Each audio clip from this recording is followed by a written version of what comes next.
Couldn't deal with the environment of ripping beds and ripping clothes and naked people. It just didn't work. It was not a nice place to be. They were naked, urine infested, terrible conditions. Some of the basements were below water level where they slept, 80, 90 in a room. The beds were touching each other. The mattresses would float with the clients in them, who, if they knew what they were doing, were hanging on for dear life. Well, we used to go into the basements and lift the mattresses up, bring them upstairs on these wet mattresses, find blankets till the water went down. I noticed, though, there were bars on the doors and a big lock and bars on the windows and noises coming from it. There were 2 rooms in that building, and I shudder when I think about it.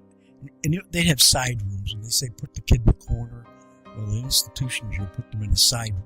Well, the side rooms in this building were probably 6 by 6 rooms with locked doors with a window up over that you could just put your hand on it, where they put people who misbehaved. Now, this is sort of strange. In the world of misbehaving, there were people who misbehaved.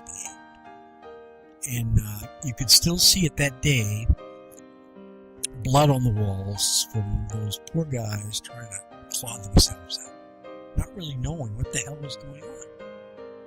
They had contests among superintendent meetings.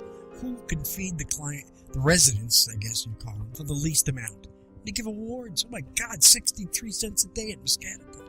Ooh. I mean, this is what went on. So I never blamed them. I blamed society for allowing this to happen. People do what society wants them to do in the human service business.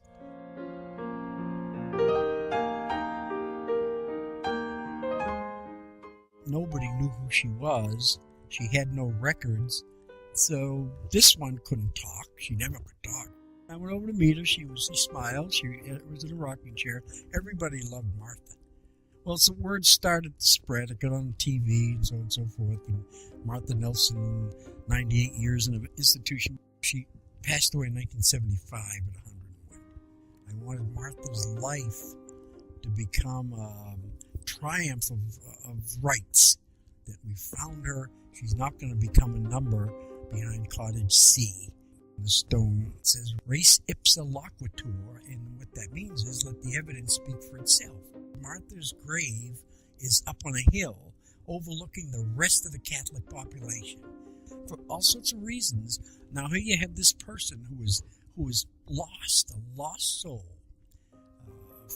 from somewhere at an institution in Ohio, looking down now on her peers, so to speak, in a legitimate cemetery, saying, well, let the evidence speak for itself.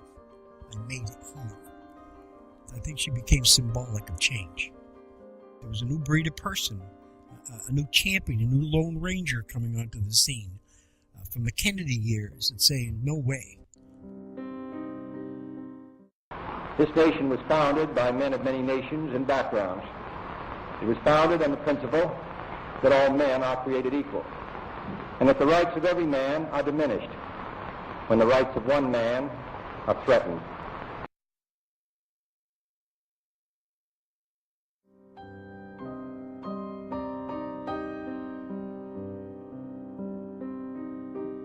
The president can see it, and he has a sister who has it. It has to be changed. That's when reform started. It started there in 72. In the first 3 or 4 years, the bars were cut down, the locks that we still have, I brought with me. The buildings were closed. This Martha Nelson situation arose, and there we were.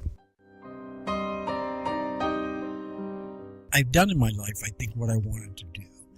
accomplished as much as I can in the brief period that we're here. I worked in big institutions. I worked as an advocate. My family lived in the institution with me for 10 years. And then I created Ocasio as something that I'd like to leave. So my goal is, in this instance, to pass the torch to those people who I've worked for 54 years to get me here. They will have the gumption and the strength and the will to keep the ball in the air and do as much as they can to protect the rights of those folks that we've started to protect. I'm putting the ball in your court. You pick it up and run